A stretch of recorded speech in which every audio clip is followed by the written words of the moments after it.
2025年的香港，表面繁華依舊，實則暗流湧動。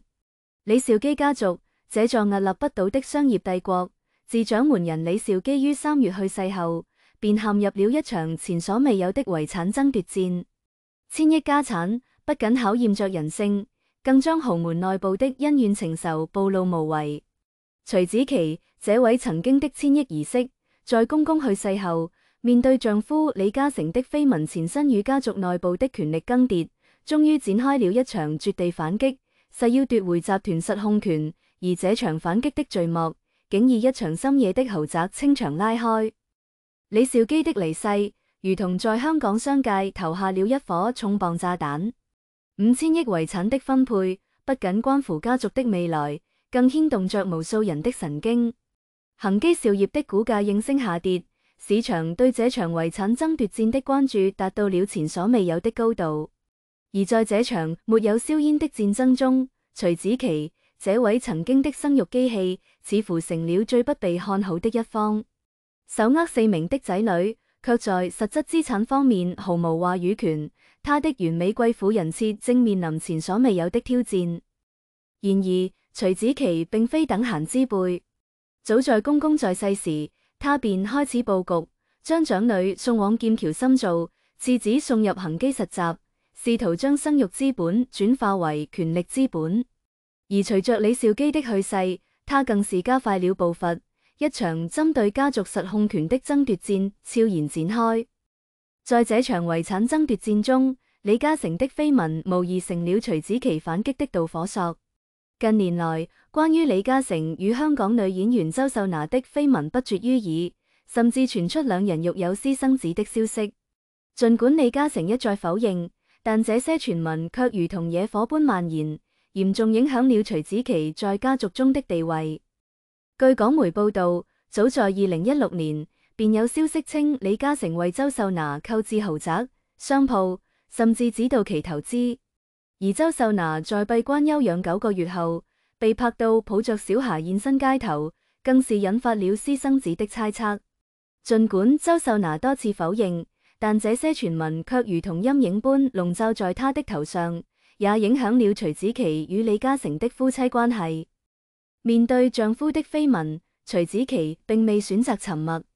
她深知在這場豪門爭鬥中，唯有掌握實權，才能保護自己和孩子的未來。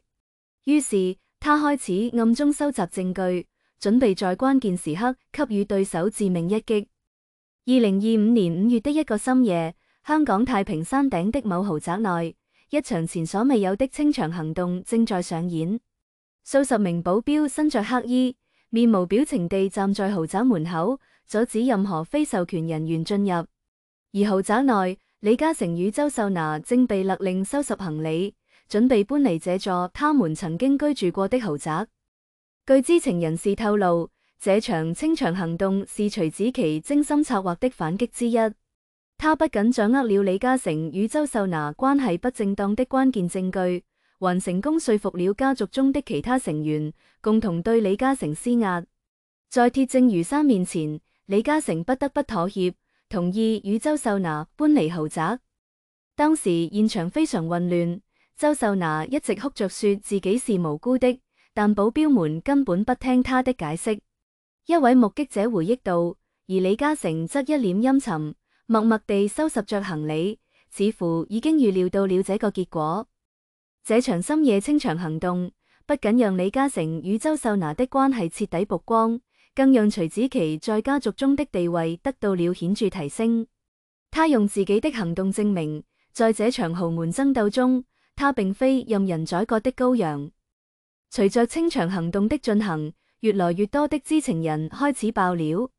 據一位不願透露姓名的家族成員透露，徐子淇之所以能夠成功反擊，關鍵在於他掌握了一份關於李嘉誠與周秀娜關係不正當的詳細證據。這份證據不僅包括了兩人多次親密出行的照片和視頻，還有李嘉誠為周秀娜購置房產、商鋪的轉賬記錄。這些證據都是徐子淇暗中收集的，他花了很長時間和精力。這位家族成員透露，他知道只有掌握了這些證據，才能在關鍵時刻給予對手致命一擊。而除了這份關鍵證據外，徐子淇還成功說服了家族中的其他成員，共同對李嘉誠施壓。他利用自己在家族中的影響力，聯合其他成員，要求李嘉誠放棄與周秀娜的關係，並交出部分集團實控權。在家族的共同壓力下，李嘉誠不得不妥協。徐子淇這次反擊非常成功，他不僅奪回了集團實控權，還讓李嘉誠和周秀娜付出了代價。一位商界人士評價道：這場豪門爭鬥，讓他徹底擺脫了生育機器的標籤，成為了一個真正的豪門女主人。面對徐子淇的反擊和家族的施壓，周秀娜終於選擇了回應。在2025年6月的一檔訪談節目《女人謊言》中，她首次公開澄清了與李嘉誠的關係。她直言自己從未與李嘉誠有過任何關係，所謂的包養更是無稽之談。我根本不認識李嘉誠，這些傳聞從何而來？周秀娜在節目中無奈地說道：那段消失的時間，我其實是在工作、拍戲、參加活動，根本沒有什麼閉關養胎。對於為何長期未做澄清，周秀娜解釋道：她擔心越闢謠越會引起更多人的懷疑。她認為不論自己如何回應，總有人只會相信他們想聽的版本。若否認，別人又會認為她是在炒作。如果沉默，則又被誤解為默認。她表示自己相信清者自清，因此選擇保持沉默。然而，這場沉默卻讓她承受了8年的謠言和指責。如今，在徐子淇的反擊下，她終於選擇了站出來澄清自己。她的回應不僅為自己洗清了不實的指控，更讓這場豪門爭鬥的真相逐漸浮出水面。回顧徐子淇在這場豪門爭鬥中的表現，我們不得不佩服他的智慧與手段。他深知在這場沒有硝煙的戰爭中，唯有掌握實權，才能保護自己和孩子的未來。於是他開始暗中布局，將生育資本轉化為權力資本。他不僅將長女送往劍橋深造，次子送入恒基實習，還成功說服了家族中的其他成員，共同對李嘉誠施壓。而除了這些布局外，徐子淇還非常注重自己在公眾面前的形象。他長期擔任香港救助兒童會贊助人及籌委會主席，參與柬埔寨建校、地中海難民救助等公益活動，並推動成立兒童緊急救助基金。這些公益活動不僅提升了他的社會形象，更讓他在家族中贏得了更多的支持和尊重。徐子淇是一個非常聰明的女人，她知道如何在這場豪門爭鬥中保護自己。一位商界人士評價道：她不僅掌握了實權，還贏得了公眾的支持和尊重。這場豪門爭鬥讓她徹底擺脫了生育機器的標籤，成為了一個真正的豪門女主人。隨着徐子淇的反擊成功和周秀娜的澄清回應，這場豪門爭鬥似乎已經告一段落。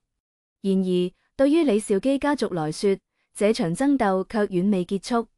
5000億遺產的分配、集團實控權的爭奪、家族內部的恩怨情仇，這些問題仍然困擾着這個商業帝國。而在這場爭鬥中，徐子淇無疑成為了最大的贏家。他不僅奪回了集團實控權，還讓李嘉誠和周秀娜付出了代價。然而，對於他來說，這場爭鬥卻遠未結束。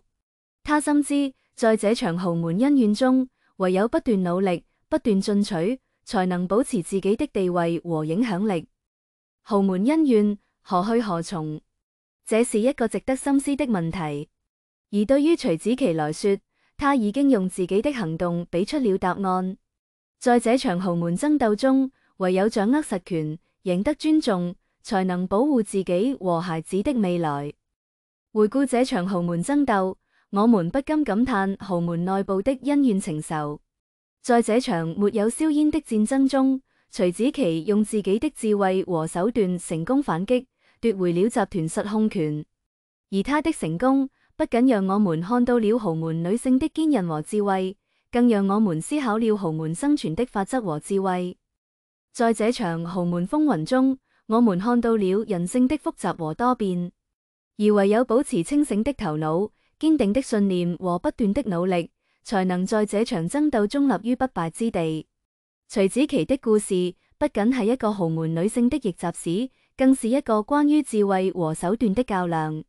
讓我們期待她在未來的豪門生涯中繼續書寫屬於自己的傳奇。